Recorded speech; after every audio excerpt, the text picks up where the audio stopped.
저는 그렇게 생각합니다. 서울의 집값이 꺾이기 위해서는 지금 당장 양도세 중과를 폐지해야 돼요. 폐지하고, 그리고 비과세 구간 당장 완화시키고, 이렇게 규제를 완화시키지 않는다면은, 대신에 이런 걸 해야겠죠.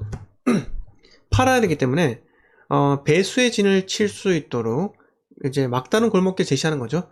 팔아야 하기 때문에 지금 팔면은 어떠한 기간까지 판다면은 양도소득세의 30%, 40%를 감면해 주겠다. 본인이 거주하지 않더라도 장기보유 특별공제 개념을 해서 빨리빨리 감면해 주겠다. 지금 수익 실현해라. 이렇게 하는 겁니다. 그러면은 시장에 매물이 얼마나 많이 풀리겠습니까? 여러분, 10가구 중에 100세대가 있다면은 100세대 중에 최소요. 40세대 이상은 투자자예요. 아시겠습니까? 40%가 투자자입니다. 그러면 이제 투자자한테 길을 트여주는 거예요. 니네 이제 나가라. 퇴로를 제시해줄게. 엑시트 해라. 라고 하면서 양도세 과감하게 할인해주는 겁니다. 할인해주는 거예요. 여러분, 신축 물량의 경우는 입주 기한이 있잖아요. 입주 기한이. 그러니까 예를 들어서 100세대가 입주를 하게 되는데 3월 1일부터 입주가 시작이 된다면은 60일 동안 입주 기한을 줘요. 그 사이에 전세 세입자를 맞추던 본인이 이사를 들어가면서 잔금을 쳐야 돼요. 그 이후부터는 연체 이자가 발생한다는 말이에요. 자, 그러면은 결국은 신축은 특정 시점까지 입주가 완료가 됩니다. 대부분 그래요. 그런데 기존 아파트 매물들 있잖아요. 이 매물들은 기한이 없기 때문에 그 다음에 순서가 있잖아요. 언제까지 나가야 하는지, 언제까지 나가지 않아도 되는지, 이렇게 계속 쌓인단 말이에요. 그러다가 특정 시점에 무조건 나가야 하는 매물들이 순식간에 확 늘어나면은 그때 하락이 올 수 있다는 거죠. 그리고 쭉 쌓이면서 매물들이 대기가 되잖아요. 대기 리스크. 그러니까 5월까지 집을 빼줘야 하는 집이 있는데 이게 6월달에 밀리면 6월달에 빼줘야 하는 집이 또 7월달에 밀리고 쭉쭉쭉 밀리면서 매물들이 특정 시점에 쌓이게 되면은 그게 하락으로 갑니다. 그래서 정부에서 지금 현 정권에서 섣불리 양도세 완화나 특정 규제 완화를 할 수 없는 이유가 바로 이거예요. 왜? 집값 떨어질 게 뻔히 보이거든요. 아시겠습니까? 집값 떨어질 게 뻔히 보이기 때문에 어쩔 수 없이 지금 무주택자한테도 표심을 잃었잖아요. 왜?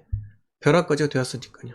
1주택자도 마찬가지예요. 이거 갈아타고 다른데 좋은 데로 가야 되는데 아니 이거 팔면은 세금을 40% 때려요.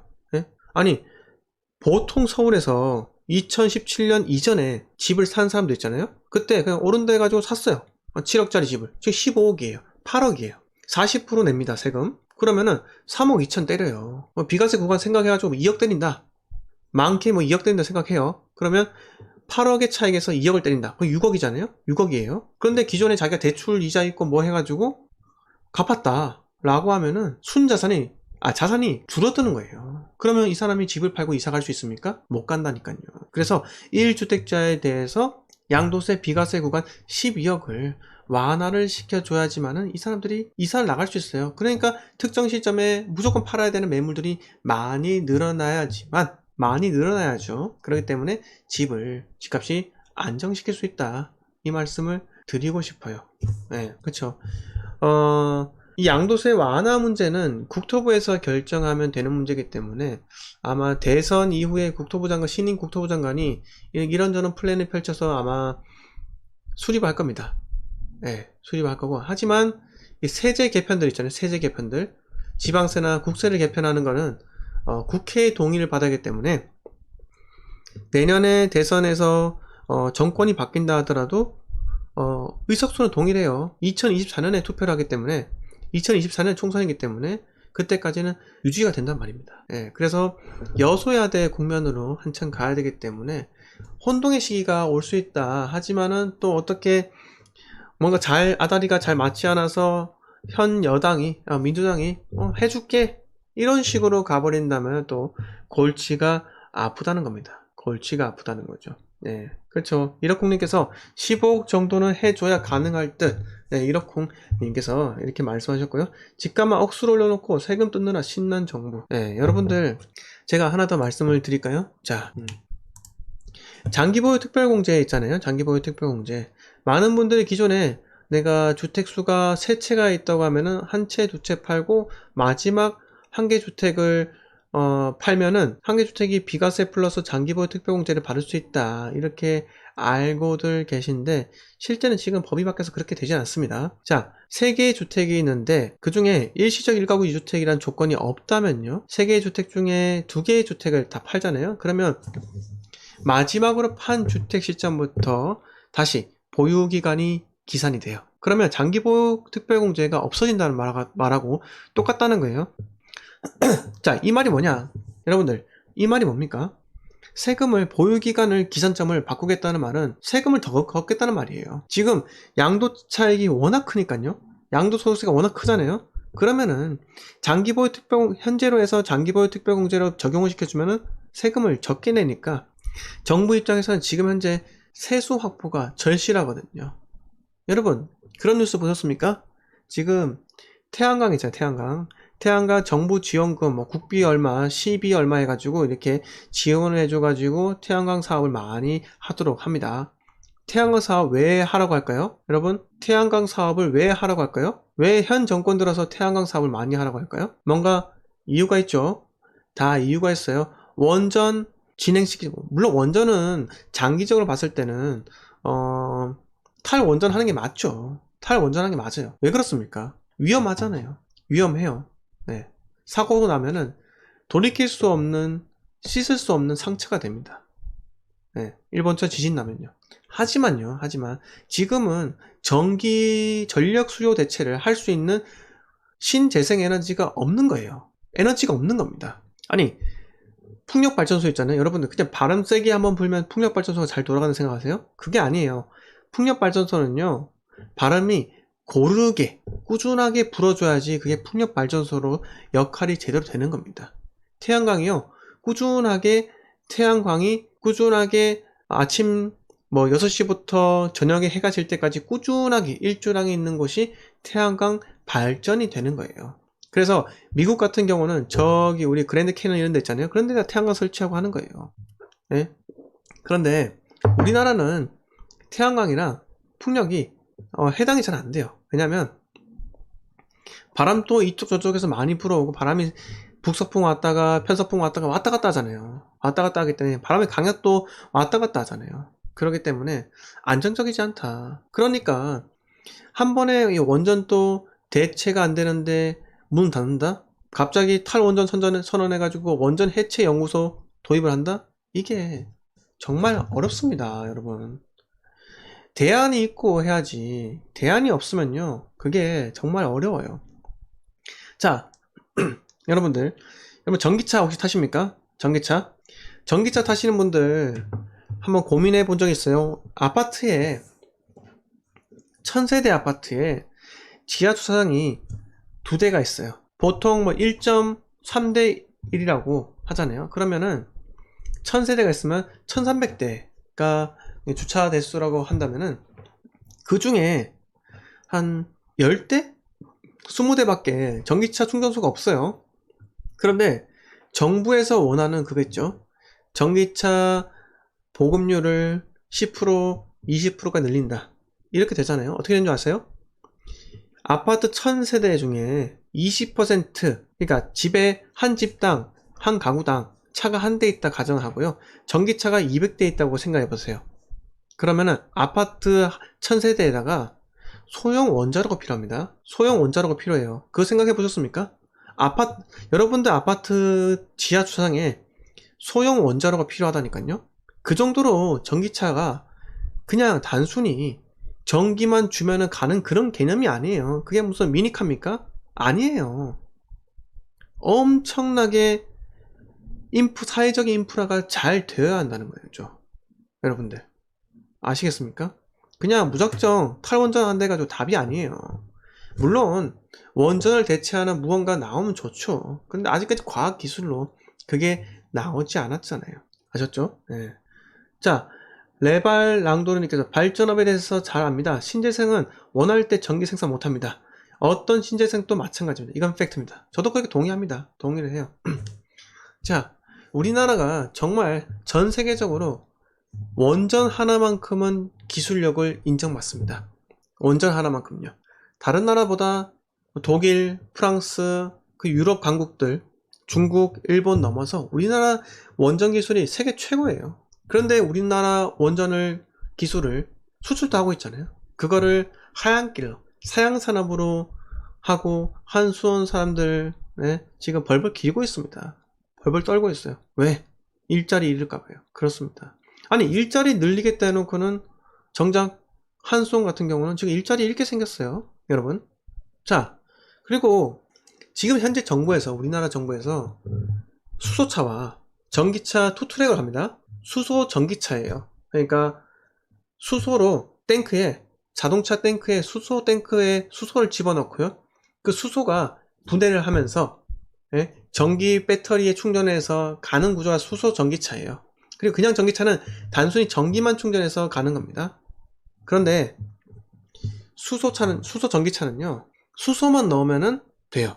따로 전기를 충전할 필요가 없는 거예요. 대신 수소 충전할 수 있는 게 필요한 거죠. 근데 사람들이 수소가 폭발하면 어떡하냐, 수소 폭탄 아니냐 이렇게 말씀하시는 분들도 계시는데 아닙니다. 자, 우리가 아는 수소 폭탄은요 삼중 수소라 해가지고 아주 고차원적인 핵융합처럼 이게 폭탄으로 되기 위해서는 삼중 수소라는 게 필요해요.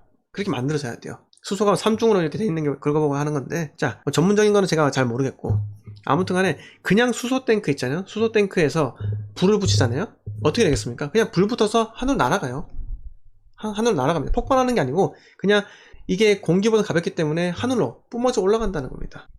그래서 수소차가 위험하다, 이거는 조금 아니다 이렇게 말씀을 드리는데, 한국에서도 미국하고 다르게 우리는 전부 다 아파트 단지 생활이잖아요. 그래서 어디로 갈지 어떤 것이 정답일지 모르기 때문에 전기차와 수소 배터리차 이걸 투트랙으로 가는 겁니다. 그런데 울산 같은 경우는 수소 도시를 만들기 위해서 지금 노력을 하고 있기도 하죠.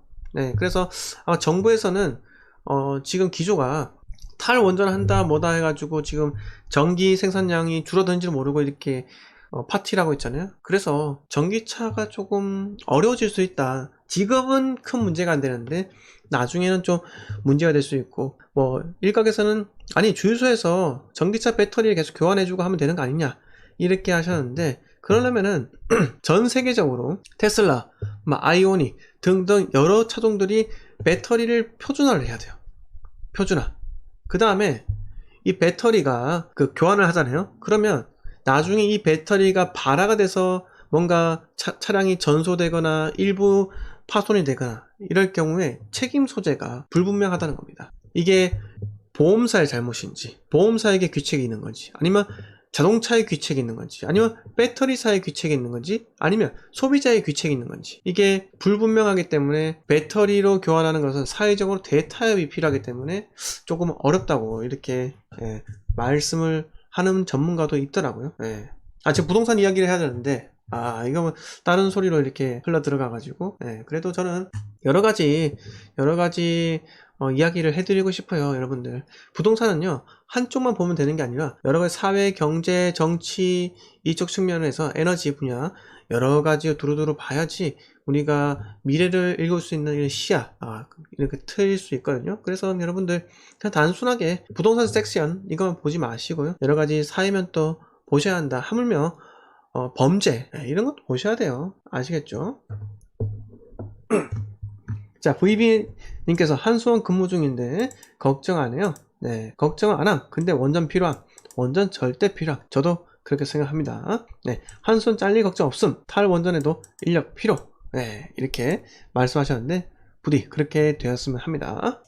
그렇죠. 로니카님께서 충전소가 부족해요. 원전 없앤다 했을 때 전공 학생들 인터뷰하는 거 보고 마음 아팠어요. 그렇죠. 문정부에서는 수소차 밀었는데 인프라 부족으로. 예. 자, 부동산님께서 수소폭탄 만들 능력 없어요. 이렇게 하셨고. 자, 레발랑도님께서 덧붙이자면 탄소 중립은 신재생으로는 불가능합니다. 한반도는 불가능. 하려면 오로지 원자력, 핵분열, 핵융합도 어렵죠. 이렇게 하셨고. 건빵맨님께서 전기차 절대로 대전환 안 됩니다. 집권당의 바람일 뿐입니다. 현실성 있어야죠. 당장 보조금 받아나서도 전기차 구매 확 줄어들 건데. 자, 그리고 하루 캡틴님께서 전기 쓰지 말고 촛불 정신으로 촛불 자전거 타면서 전 세계 모험이 됩시다. 이렇게 역설적으로 이렇게 표현을 하셨고요. 자, 로니카님께서 전기 충전 아답터 있으면 호환 가능하답니다. 예. 원전 돌려놔라 이것들아. 환경 지킨다고 나무를 다 베어버리냐 이렇게 하셨고요. 자, 여러분, 수소는 인위적으로 생산이 안 된다는 거, 자연적으로 생산이 안 된다는 거 잘 아시죠? 수소가 지금 단순히 물을 전기분해해서 하는 걸로는 한계가 있대요. 그래서 수소를 수입을 해와야 됐나? 수소가 원유에서 나온댔나? 하여튼 뭐 그런 정제 방식으로 해서 수소를 생산할 수밖에 없는데, 그 수소도 생산할 때 탄소가 지나치게 나오기 때문에 또 어떻게 보면은 수소 전기차가 친환경이라 하지만은 수소는 친환경적이지가 않다고 해요. 네, 그래서 여러 가지 측면들이 워낙 많기 때문에 이게 사회적인 대합의가 없으면은 정말 한쪽으로 치우치기가 어려운 구조라고 합니다. 스카이지어님 감사하고, 예, 건빵맨님께서 천연가스라고 이렇게 하셨는데, 예, 천연가스가 맞는 것 같습니다. 예, 이렇게 여러분들이 집단 지성으로 이렇게 해주시니까 스토리가 딱딱 완성이 되어가는 것 같네요. 자, 지금부터 Q&A를 진행하려고 하는데요. 자, 여러분들 제 멤버십 가입에 대해서 한번 말씀드리고 넘어가도록 할게요. 자, 제 멤버십은 매주 토요일 밤 10시에 멤버십 전용 라이브 방송을 합니다. 그때 투자에 대한 이야기를 중점적으로 하는데, 공개 방송에서 제가 이 투자에 대한 이야기를 못하지만은 멤버십 방송은 비공개 방송이기 때문에 투자에 대한 이야기, 여러분들 자산 포트폴리오 재편 이런 거에 대해서 중점적으로 이야기를 할 수 있는 구조이기 때문에, 여러분 멤버십 방송 정말 유익하고, 여러분들이 4,990원 한 달에 스타벅스 까라멜 마키아토 가격보다 안 돼요. 거기에 한 잔 가격을 제게 투자를 해주시면 여러분들 배로 얻어 가실 수 있다, 이런 말씀을 드리고 싶습니다. 자, 멤버십 가입도 구독력 가입 버튼이니까요, 참고하시기 바라겠습니다. 자, 이거 말이 된다고 보십니까?